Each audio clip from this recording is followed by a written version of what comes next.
મહાનુભાવ ત્રીજી એટલે તમારા ની જવાબદારી હજુ વાર થશે. પ્રજાપતિ સારંગ સુરેશભાઈ એમને પણ વિદેશ. ગુજ્જર તુષાર બાલુભાઈ ગુજ્જર છે. પટેલ ઉદયકુમાર અમૃતલાલ કરવામાં આવી રહ્યું છે. પટેલ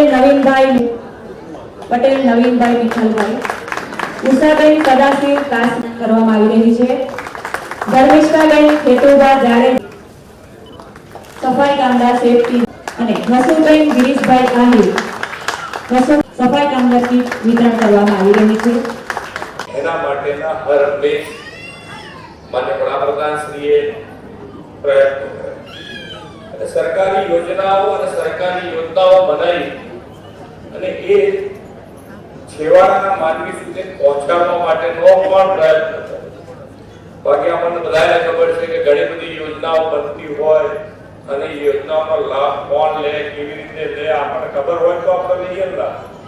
આ તો દરેક યોજના તમને મગજમાં હોય કે આ યોજનાનો લાભ મને મળવા પાત્ર છે અને એ લાભ તમારા સુધી પહોંચે 100% જેટલા મળવા પાત્ર કુટુંબો છે એને સરકારી યોજનાના લાભ પહોંચાડવા માટે વડાપ્રધાન શ્રીએ વિકસિત ભારત યાત્રા અને એ વિકસિત ભારત યાત્રામાં મોદી સાહેબનો ગેરંટી રથ છેક છેલ્લામાં છેલ્લા ગામ સુધી પહોંચે છે. मैं सभी का अभिनंदन करता हूं. साथियों, आज दलित, पिछड़े और वंचित समाज के कल्याण की दिशा में देश एक और बड़े अवसर का साक्षी बन रहा है.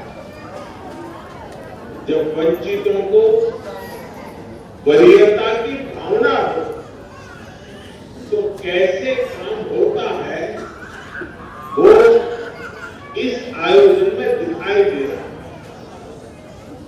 आज वंचित वर्ग से जुड़े 1 लाख लाभार्थियों के खाते में 720 करोड़ रुपए की सहायता राशि सीधी उनके बैंक अकाउंट में भेजी गई.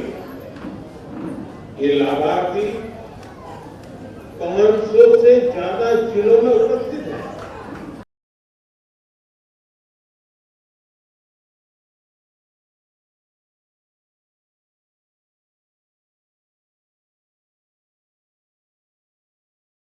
એ માટે પીએમ સ્વરાજ પોર્ટલ લોન્ચિંગ કરવામાં આવશે અને એ 522 જિલ્લાઓમાં લગભગ 1 લાખ લોકોને વિવિધ પ્રકારની 3% લઈને 9% સુધીની લોન આપવામાં આવશે. તેમજ સાથે સાથે સફાઈ કામદારો છે 1 લાખ સફાઈ કામદારોને પણ આયુષ્યમાન ભારતના કાર્ડ આપીને એમની જીવન સુરક્ષા માટે પણ ધ્યાન રાખવામાં આવશે.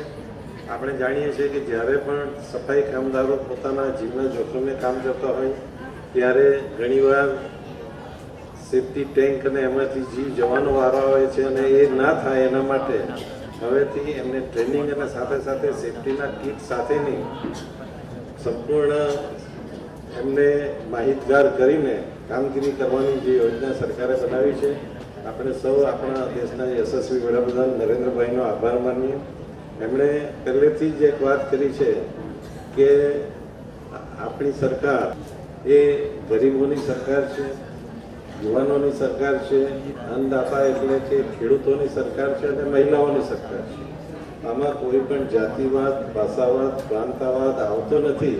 પરંતુ જે લોકો આપણા વિકાસની યાત્રામાં પાછળ રહી ગયા છે એના માટે એમણે વિકસિત ભારત સંકલ્પ યાત્રા કાઢી, જેને આયુષ્યમાન કાર્ડ નહીં હોય, કિસાન સન્માન નિધિ નહીં મળતી હોય કે જમીનના દાખલા નહીં મળતા હોય, બધા સરકારી લાભો મેળવવા માટેની આખી સંકલ્પ યાત્રા કરી અને ઘણા લોકોને આખા ભારતમાં ઘણા લોકોએ આનો લાભ લીધો.